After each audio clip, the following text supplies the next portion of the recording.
Hello, Mr. Stars. This is Gambit. I'm here today to talk a little bit more about the characters, places, and some of the events that Chester does to really annoy myself and Grandia.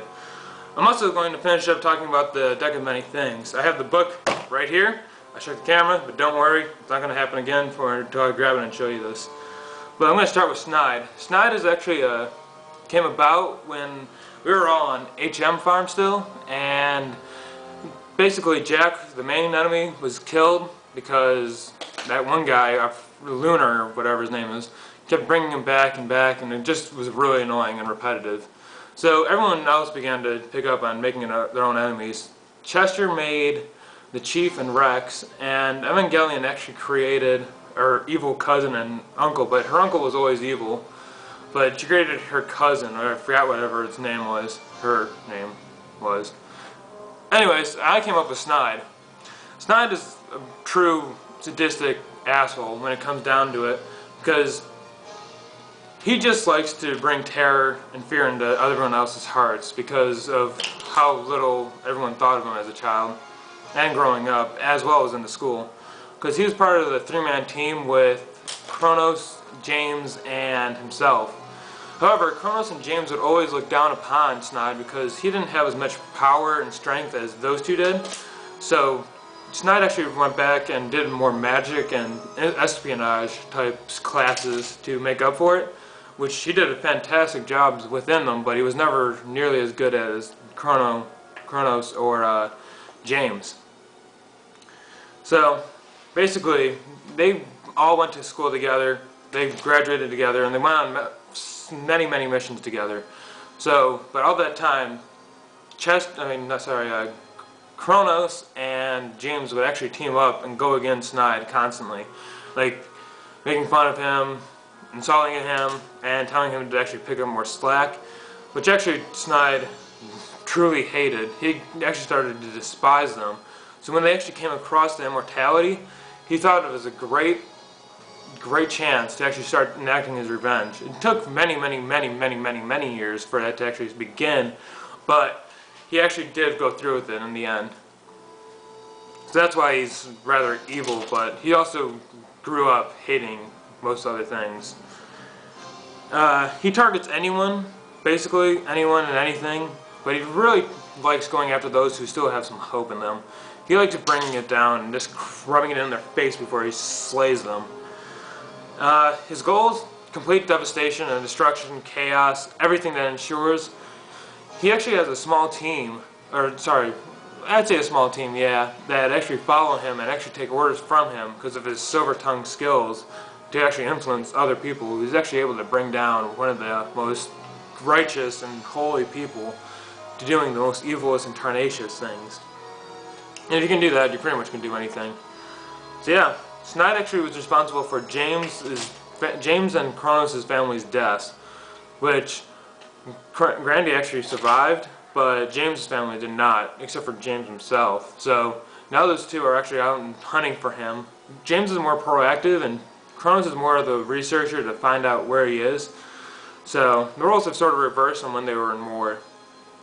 That's all I'm going to tell you about Snide for right now, but you'll see him a lot more and more as the chapters go on. Like, you're probably going to see a little bit about him this time. I'm not exactly sure how it's going to play out, but it depends on how the characters actually react to this whole planet. Now I'm going to talk more about Arcadia at this time, because Arcadia is actually the home of most of my characters. Kronos, James, who is actually more of Kando's character, but we both sort of helped create him, so we both can take the thing with it. But I'm going to give it most to him because, you know, he's the actual one who came up with the name and personality and everything. Grandia, Chuck, and Snide all come from Arcadia. Arcadia being a warrior-filled planet. They don't hesitate to go to war, but they don't really negotiate before so if you really piss them off, they're going to come to your house, and they sell out their army to other nations and planets to actually get money, and that's how they get most of the planetary and national money for them. is just to give out their army to protect them for a year, months, years, etc. And most of the poverty that actually is in Arcadia isn't very much. It's very minuscule, and Kronos actually does what he can to prevent that. The leadership in Arcadia is actually a monarchy with democracy.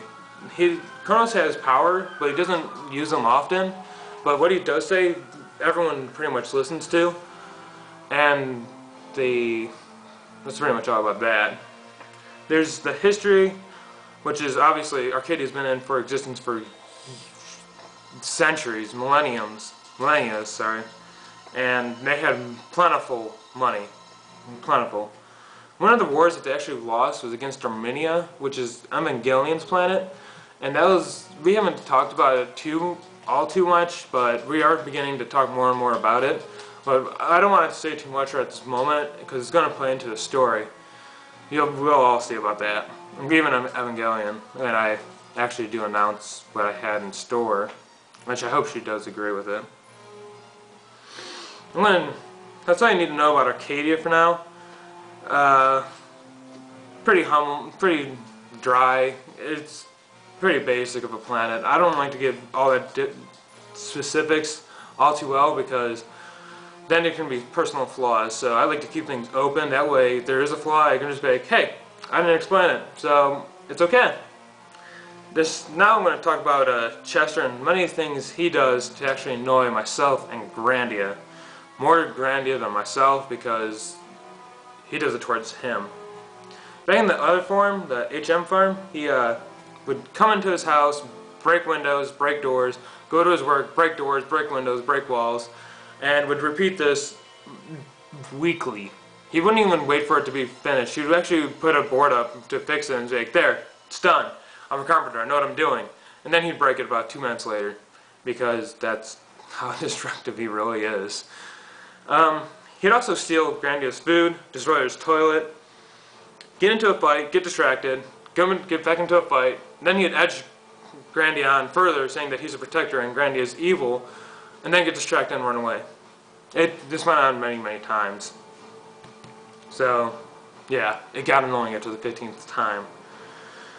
So, back in the other form, Grandia and Chester actually really, truly hated each other, except for they did have a rivalry, which I'm trying to actually eventually bring out when Grandia begins to talk more to Chester instead of just Evangelion. But when that actually does happen, I imagine that they're going to go back to their quarrelsome ways and just become huge rivals in anything they do. Of course, you know, Chester's going to say that he's better than everything, but we'll see how that works out, because this is Chester. I have no idea what he's going to do next. That was Chester's question about some of the things that Chester has done to annoy Grandia. Now, that's not all of it, but that's pretty much the gist of it, of basically doing the same things over and over again that just really annoyed him. I'm going to talk more about Chuck the Chuckwalla now. Chuck the Chuckwalla actually originated when my cousin and I used to hang out a lot when we were younger. He had a pet lizard that was a Chuckwalla, I believe, but he actually named it Chuck, so he dubbed it Chuck the Chuckwalla Walla. And he actually gave it a personality of being this hyperactive, immature, 3-year-old lizard that would run around nearly at the speed of sound and cast spells and not get hit. Also, if you grabbed him, he'd turn into a doll and just appear somewhere else. It happened a lot. So, yeah. Chuck has immense magical capabilities. When I say immense, I mean it's scholars, those who've studied the practice for years on end, have no comparison to what Chuck can actually really do. Though Chuck may seem stupid, he really is, because some believe that he's so powerful that he destroyed his own brain, but the truth is nobody really knows, because no one really actually took time to actually interrogate and question Chuck because of the random questions that they would get. And he wouldn't be able to sit still either. Or he would just cast spells and just annoy the hell out of anyone that was around him. Like, he used to do to Kronos was to actually, he'd try to piss him off anytime he could, Whether he was eating, shaving, walking, fighting, traveling, negotiating, he would be there to gnaw on his foot, cast a spell, bite his ankle, and other things like that. But his bites are more like gnawing with his gums. It's not that big of a deal, but it's still annoying enough. That's about it about Chuck. He's a 3-year-old lizard. Pretty much looks like one of these guys. I'm gonna go ahead and go like this one. He's not that big, but this guy doesn't have a tail. Actually, he does if you look close enough. So that's pretty much what he looks like when he's on his hind legs. He walks typically on his fours and just goes really fast and causes trouble wherever he goes, as everyone's seen before and now. That's all I got about that. I'm going to talk more about this deck now, since I have 3 minutes left to talk more about it, as well as some of the other artifacts I'm planning on bringing in. This artifact is actually stolen from Dungeons and Dragons, and I'm going to show you guys right here. You guys can see that, and well, congratulations. But I'm just proving that most of the cards that I've drawn are pretty much good verbatim as what it is. But I changed some of it around to make it more suitable for the times. Like a castle, it really wouldn't be that useful for nowadays. So I made it a spaceship, I believe. Can't exactly tell you. But the card I drew last time was a Queen of Diamonds, which is, we all know what a Queen of Diamonds looks like, so I'm not going to bother to show you, which I just did.